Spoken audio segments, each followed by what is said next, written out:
এই মিম্পা এনার আইডিটা অন করা আছে, আপনি একটু বন্ধ করেন মিম্পা। হরে কৃষ্ণ। আমাদের এই অদ্বৈত ভগবান দাস উনি বলছিল হলো সারঙ্গ মুরারি, ওনার যে শিষ্য, উনি সেই একটি মাত্র আসলে গুরু আর শিষ্যের এমন ধরনের সম্পর্ক হওয়া উচিত। আর মানে আমাদের মতন যারা পতিত, আমরা তো আর ওই রকম ভাবে সম্ভব না, এই কারণে আমাদের আসলে প্রস্তুত হতে হয়। এবং এই একমাত্র ইসকনের ধারায় মানে যখন এই কাহিনীটা বলছিল তখন আমি চিন্তা করছিলাম এইরকমই আসলে আমাদেরকে প্রস্তুত হতে হবে, তা না হলে আমাদের সঠিকভাবে আমাদের দীক্ষা হওয়া উচিত না, ওই রকম শিষ্য হওয়া প্রয়োজন। এটাই একমাত্র গৌরাঙ্গ মহাপ্রভুর আদর্শ। সেই গৌরাঙ্গ মহাপ্রভু আমাদের আবির্ভাব তিথি পালন হবে আগামী 3রা মার্চ। তো মহাপ্রভু মূলত আমাদের কাছে চাই যেন আমরা প্রত্যেকেই নামই করি, নামের উপরেই থাকি এবং নাম দিয়ে মহাপ্রভুকে সন্তুষ্ট করি। এই মহাপ্রভু যখন 7 প্রহরিয়া ভাবে প্রকাশ হয়েছিল শ্রীবাস ঠাকুরের আঙিনায়, মহাপ্রভু তো নিজেকে প্রকাশ করেনি।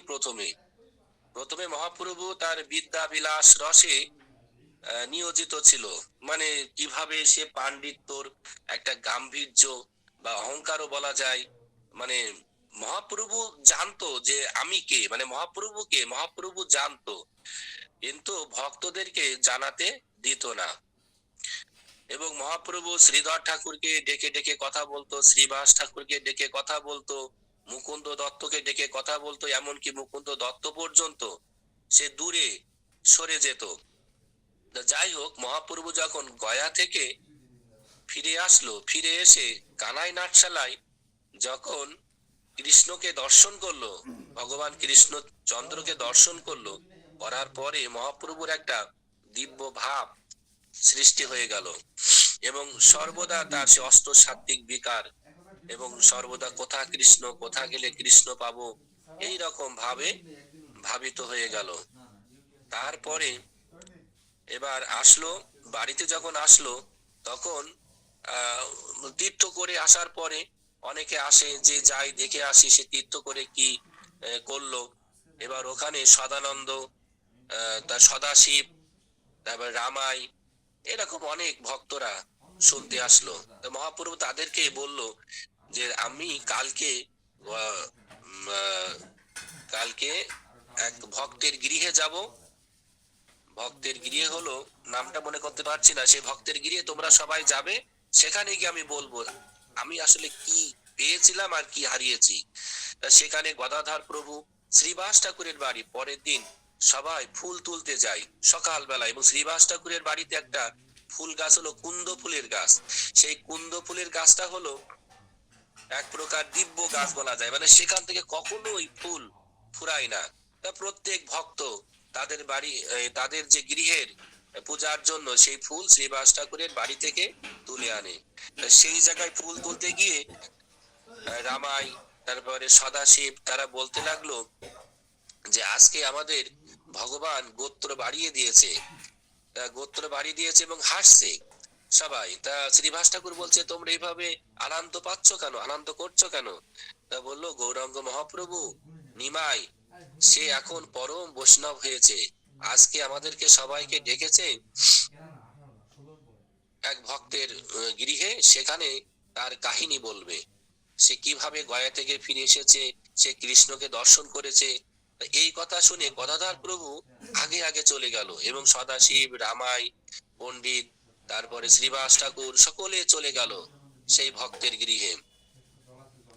সেখানে গিয়ে তখন গৌরাঙ্গ মহাপ্রভু তার সমস্ত কথা খুলে বলতে লাগলো যে আমি কৃষ্ণকে দর্শন করেছি, কৃষ্ণকে আমি হারিয়ে ফেলেছি, কোথা গেল, কোথা কৃষ্ণ, কোথা গেলে কৃষ্ণ পাবো, এই বিরহ মানে সর্বদা সে প্রকাশ করতে লাগলো। আর এই কথা শুনে ভিতরে যে সমস্ত ভক্তরা ছিল তারা সকলে কান্না করতে লাগলো, কেউ ধুলায় গড়াগড়ি দিতে লাগলো, কেউ মাটিতে পড়ে গেল, এবং সকলের কান্না থেমে গেল। কিন্তু গদাধর প্রভু ভিতর থেকে তার কান্না আর থামে না। তখন গদাধর প্রভুকে কাঁদতে দেখে মহাপ্রভু বলছে ভিতরে কে কাঁদছে? তখন বললো যে গদাধর ওই প্রভু কাঁদছে। তখন গদাধরকে আলিঙ্গন করলো, সকলকে আলিঙ্গন করলো।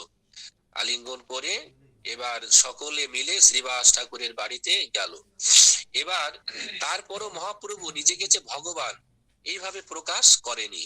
কিন্তু মহাপ্রভু এদিকে শ্রীবাস ঠাকুর যে কীর্তন করে, নদিয়া নবদ্বীপবাসী এই বিষয়টাকে ভালো চোখে দেখে না। এবং কিছু কিছু যারা খারাপ দুষ্টু লোক, তারা বলল যে আমরা শ্রীবাস ঠাকুরের বিরুদ্ধে নালিশ করে এসেছি, এবং তারা অরিজিনালি কাজীর কাছে গিয়ে নালিশ করে এসেছিল। এবং কাজী বলেছিল যে যাও, আমি ওদেরকে ধরার জন্য নৌকা পাঠিয়ে দেব। যেমন এখন যেমন বলে পুলিশ পাঠিয়ে দেব, তারপরে এক গাড়ি পুলিশ যাবে, তা তখন ওই নৌকা করে যাতায়াত করতো। তা বললো যাও, আমি নৌকা পাঠিয়ে দেব। তা ওই নদিয়া নবদ্বীপে সকলের একটা প্রচার হয়ে গেল যে শ্রীবাস ঠাকুরকে ধরার জন্য নৌকা আসছে, নৌকা আসছে শ্রীবাস ঠাকুরকে ধরার জন্য। এখন শ্রীবাস ঠাকুরের কানে গেল, নদিয়া নবদ্বীপে সবাই জেনে গেল, এই শুনেছিস শ্রীবাস ঠাকুরকে ধরার জন্য নৌকা আসছে। এখন শ্রীবাস ঠাকুর ভয়ে দরজা দিয়ে, তখন মানে থাকতো, প্রাচীর থাকতো, সে প্রাচীরের বাইরে দরজা, ভেতরে দরজা, এরকম দিয়ে উনি নৃসিংহদেবের খুব ভক্ত ছিল। নৃসিংহদেবের ডাকছেন, নমস্তে নর সিংহায় প্রহ্লাদ লাদ দায়িনে হিরণ্যকশি পূর্বক সহায় শিলাটঙ্ক নখালয়ে, এইভাবে গাচ্ছে। এখন দরজায় ধাক্কা দিয়ে গৌরাঙ্গ মহাপ্রভু বলছে, শ্রীবাস দরজা খোলো, দরজা খোলো, আমি এসেছি, আমি, তুমি যাকে ডাকছো আমি দরজায় দাঁড়িয়ে। দরজায় খুললো, খুলে মহাপ্রভু ভিতরে গিয়ে শ্রীবাস ঠাকুরকে বলছো, তুমি কাকে পূজা করছো? আমি তো সেই, তুমি যাকে পূজা করছো আমি, আমি সেই। তখন শ্রীবাস ঠাকুরকে দর্শন দিল সেই নৃসিংহ দেবের সেই মূর্তি রূপে, শ্রীবাস ঠাকুরকে দর্শন দিল। এই হলো প্রথম প্রকাশ করলো নিজেকে, প্রথম প্রকাশ করলো শ্রীবাস ঠাকুরের সামনে, একেবারে সেই নৃসিংহদেবের মূর্তি রূপে, সেই বিগ্রহ রূপে দর্শন দিয়ে। তারপরেও শ্রীবাস ঠাকুর যদি একটু মনে নিভাই, সেই পণ্ডিত, তার সেই পাণ্ডিত্যের সেই অহংকার, সে আজকে এরা ভগবান, সে তো অনেক বিদ্যা জানে, কোনো না কোনো হয়তো জাদু, কোনো বিদ্যা করে এইরকম রূপ দেখিয়েছে কিনা মনে। যেহেতু মহাপ্রভু তো অন্তর্যামী, তা বলো শ্রীবাস তুমি তোমার ওই ভাইজিকে নিয়ে এসো। ভাইজিকে নারায়ণী, নারায়ণীকে বৃন্দাবন ঠাকুরের মা। শ্রীবাস ঠাকুররা হলো 5 ভাই। শ্রীবাস ঠাকুরের এক ভাই মারা গিয়েছিল, সেই ভাইয়ের কন্যা হলো নারায়ণী। সেই নারায়ণীকে শ্রীবাস ঠাকুর লালন পালন করতো। তা সেই তখন তার বয়স ছিল মনে হয় সম্ভবত 2 বছর কি 2.5 বছর। তা বল ওকে নিয়ে আসো, ওকে আমি কান্না করাবো, ওকে দিয়ে আমি কৃষ্ণ প্রেমের কান্না করাবো। তা ওকে নিয়ে আসলো, নিয়ে এসে ওকে বলো, কৃষ্ণ বলো, হরে কৃষ্ণ কৃষ্ণ কৃষ্ণ হরে হরে, হরে রাম রাম রাম হরে হরে, এই কথা বলতো। আর বললো কাঁদো, কাঁদো কৃষ্ণ প্রেমে কাঁদো। তা ওই শ্রীবাস ঠাকুরের সেই ভাই ভ্রাত পুত্রী নারায়ণী অযোধ্যায় কাঁদতে লাগলো। কৃষ্ণ প্রেমের অষ্ট সাত্বিক বিকার হয়ে গেল তার চোখে মুখে, শ্বেত কম্প অশ্রু পুলক ইত্যাদি অষ্ট সাত্বিক।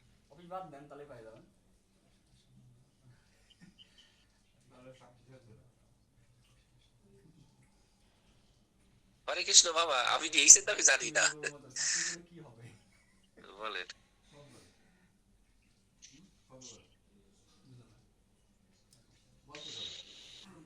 না, থাকলে এই কথা আপনাকে বলতে পারতো, সেজন্য তো বলতেছি আমি।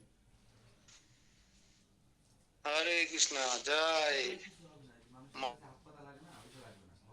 মলিন দেবী কি, জয় বৃন্দাবন দাস ঠাকুর কি জয়।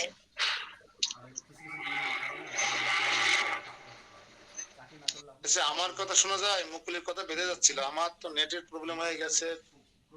শোনা যায় আমার কথা? তো শোনা যাচ্ছে, নেটের দুর্বলতার কারণে আপনাদের কাউকে আমি দেখতে পাচ্ছি না। সবাই ক্যামেরাটা অফ করে দেন, যারা ক্যামেরা অন করে রেখেছেন একটু অফ করে দেন, তাহলে ভালো শোনা যাবে।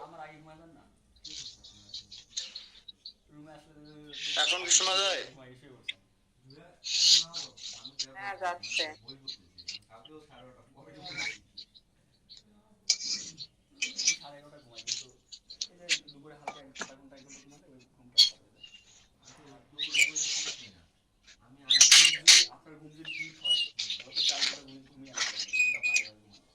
আরে বাবা। যদি আপনি ঘুমায় যান, আপনি 2 তো আমরা খুলেন আজকে। এখন মালিনী দেবীর কথা তখন বলা হলো, শ্রীবাস ঠাকুরের ভাইজি, একটা থেকে যদি ঘুমাই, তাহলে আমি 10টা পর্যন্ত ঘুমালাম এখন। যাকে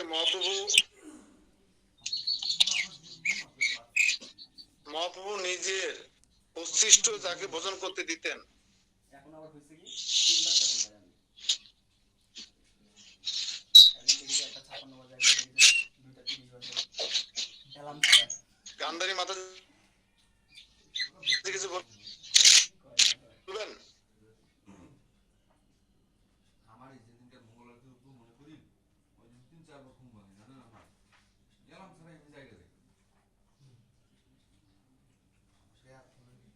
দেখি তখন থেকে শুধু টাইম বাজে হতো টাইম হয়ে গেছে হয় না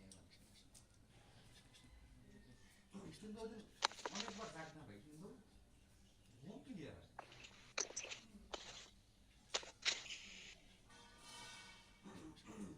ভগবানকে বলছি না, মঙ্গলবার দিন আমাকে ডাইকে দিতে হবে, উঠাইতে হবে, যেমনি হোক আমার স্নায়ু যাতে কাজ করে মঙ্গলবার দিন আগে। কিন্তু বিষয়টা হচ্ছে যে আজকে ডাল রান্না করে নাই আমি একটা কথা বলি, আমি ডাল ছাড়া কিন্তু খেতেই পারি না, আমার এটা গলাতে নামতেই চায় না। কেমনে খায় ডালটা অন্য লাগলে নিয়ে দিই গান্ধারী মাতাজির স্পিকার অফ হচ্ছে না কেন? ডাল না এগুলো বেশি অন্য নিই আমি, কারণ আমি জানি খেতে হবে না বলছে। চলে আসে আমগাছিতে শ্রীবাস ঠাকুরের সেই সার্ভিস করে পুরো ভ্রাতুষ পুত্রী ভাইজি মালিনী দেবীকে বিবাহ দেওয়া হয়েছিল। আমরা জানি না মালিনী দেবীর হাজব্যান্ড অর্থাৎ তাদের একমাত্র পুত্র ছিল বৃন্দাবন দাস ঠাকুর। বৃন্দাবন দাস ঠাকুর এই জগতের আলো দেখার আগে তার পিতৃদেব পরলোক গমন করেন। সেই মামগাছিতে আমরা এখন প্রবেশ করলাম বৃন্দাবন দাস ঠাকুরের ভিটাতে। আমাদের রুদ্রদ্বীপে বেশি কিছু দর্শনীয় নেই, আমি বলছি বালতি আসলে বেটে অধিকাংশ আছে মাম এই এই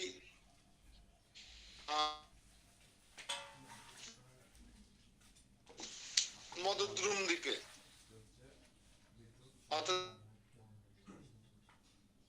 অবস্থান করবো। তাহলে আপনাদের পুরো ব্যাচে কতজন তাহলে আসছে ক্যাডার?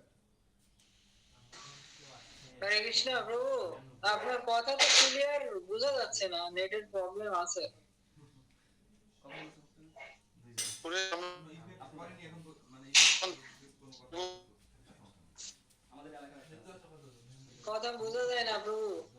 শ্রী বৃন্দাবন দাস ঠাকুর তার সম্পর্কে আমি জানার চেষ্টা করবো। বৃন্দাবন দাস ঠাকুর, তার মাতা মালিনী দেবী। এই স্থানে শ্রীবাস পণ্ডিতের স্ত্রী মালিনী দেবী জন্মগ্রহণ করেন। শ্রীবাস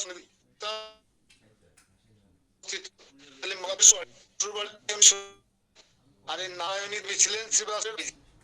আরো শুনে অবাক হবেন, এই মালিনী দেবী হচ্ছে আপনার করেন অর্থাৎ মালিনী এই শ্রীবাস ঠাকুর এবং তার ভাই নারায়ণীর শ্বশুর বাড়ি একই পাড়ায়। তুমি একা তো, তুমি একা তো সবকিছু রান্না করে উঠতে পারো না। কি কথা বোঝা যাচ্ছে না প্রভু, কথা বোঝা যাচ্ছে না, কাটা কাটা আসছে। জয় মালিনী দেবী ঘুমের একটা কি ঘুম ক্লান্তি। জয় নারায়ণী প্রভু এমন সময় ট্রেনিং এ আসলো কি আমি যে কথা কাটা কাটা আসছে। এই রান্না ভালো করে ভুল হয়ে আইটেম বেশি হয়। ছিলেন আমি চাই সবসময় প্রভু রান্না মাথা দিয়ে রান্না করলে এই মশলাটা দিতে পারে না খাওয়া যায় না মালিনী ইফেক্ট এই যে এত সুন্দর হয়েছে না আমার কাছে তো ভালো লাগছে নারায়ণ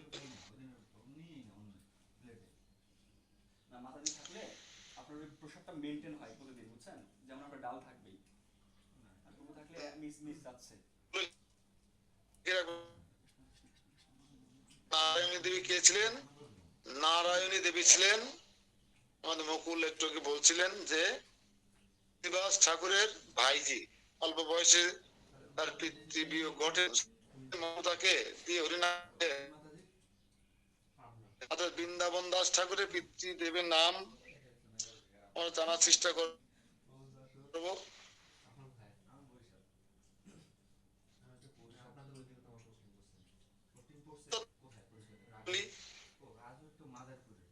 হ্যাঁ, বাসুদেব দত্তের, মুকুন্দ দত্ত আর বাসুদেব দত্ত, তার বাড়ি ছিল বাংলাদেশের চট্টগ্রামে।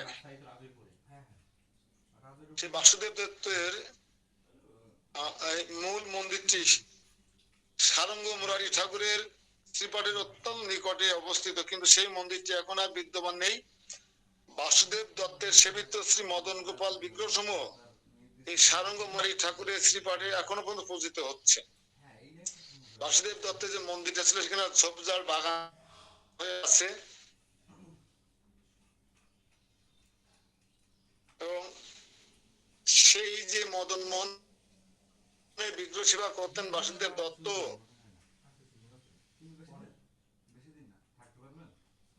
সেই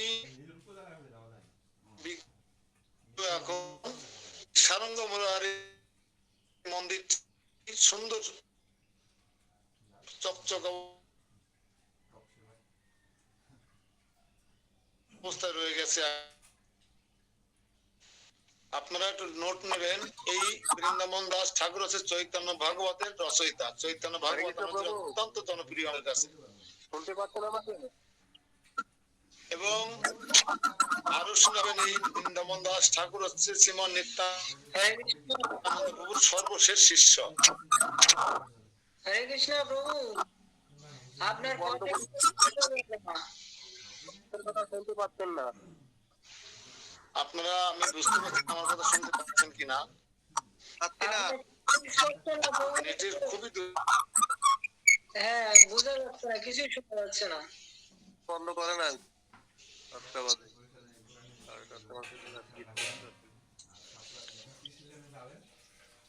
প্রভু কিছু শুনতে পাচ্ছি না, লেখা লিখবো কিভাবে? শুনতেই না পারলে।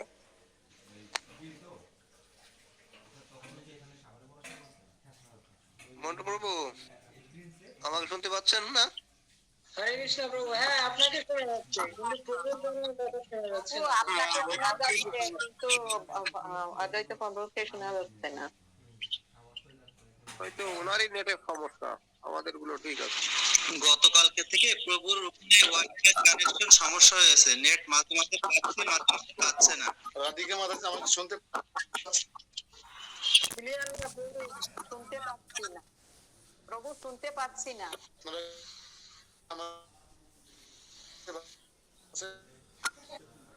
না প্রভু, শোনা যায় না। আজকে দেখা পাচ্ছি না প্রভু, পাচ্ছি না।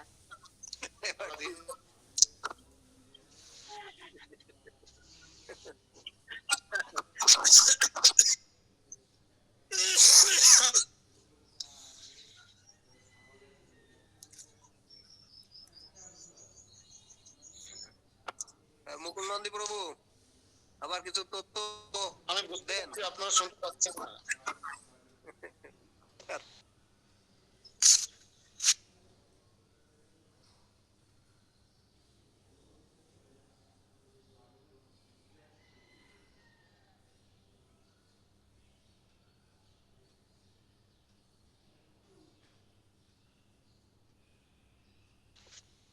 হরে কৃষ্ণ হরে কৃষ্ণ।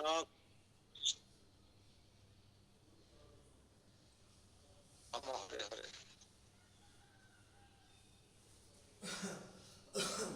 যদি শোনা না যায় তাহলে দুঃখিত, আসলে কিছু করার নেই। আগামীকাল থেকে আমরা দেখি অন্য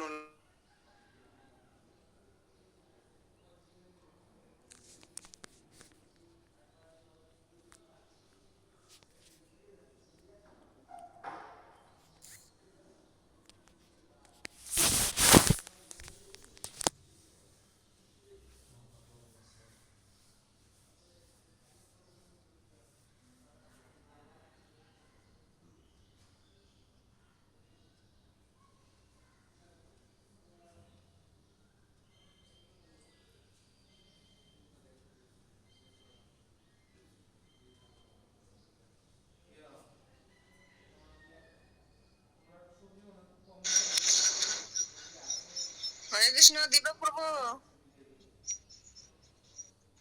হ্যাঁ, হরে কৃষ্ণ কি মাতাজি। হলো প্রভু আজকে? ওনার নেটের সমস্যা তো এই জন্য উনি তো ঠিকই চালাই যাচ্ছিলেন কিন্তু আমরা তো শুনতে পাচ্ছি না। আমাদের সবার নেট ঠিক আছে কিন্তু ওনার net ঠিক না থাকাতে আমরা কেউ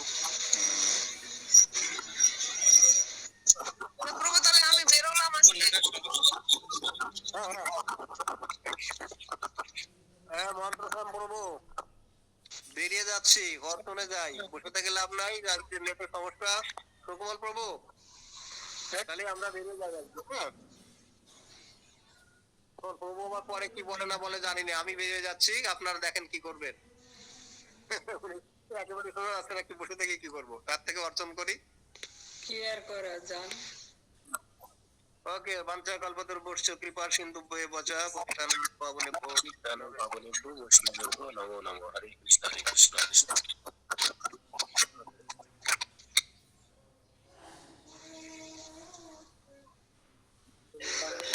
ঠিক গেল।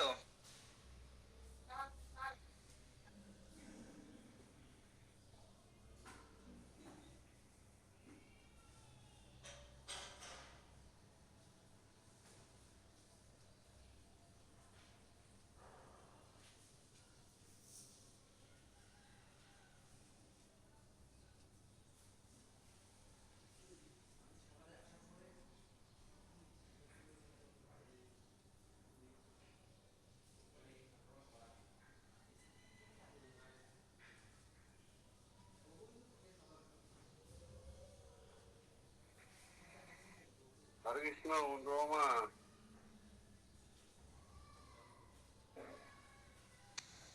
হরে কৃষ্ণ মামা। কেমন আছো? আচ্ছা, ভালো আছো তো? হ্যাঁ মামা, কৃষ্ণের কৃপায় আপনাদের কৃপায় ভালো আছে।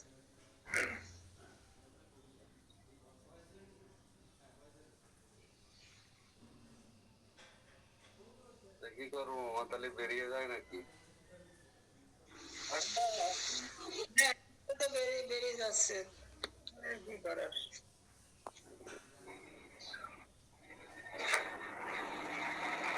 কি বিদ্যুৎ অফ হয়ে গেল নাকি? ভালো আছেন সবাই? হরে কৃষ্ণ। হরে কৃষ্ণ, প্রণাম। প্রণাম প্রভু, কেমন আছেন? ভগবানের কৃপায় আছে কোথাও কোন রকমে। প্রভুর ওখানে নেট বেড়ে গেছে। এমনিতেই নেটে ডিস্টার্ব দিচ্ছে গত কয়েকদিন ধরে। বিদ্যুৎ অফ হয়ে গেছে কেন দেখবেন? তো বলতে পারছি না। রিং দিছিলাম তো ঢুকলো না।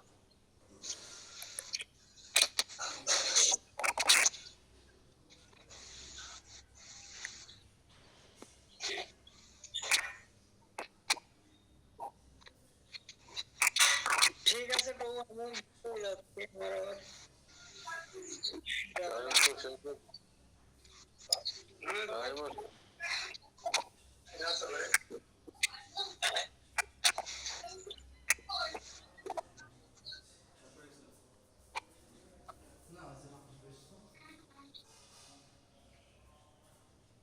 হরে কৃষ্ণ। কৃষ্ণ প্রভু আপনি কি এই মন্দিরে গেছিলেন বৈষ্ণব সেবায়?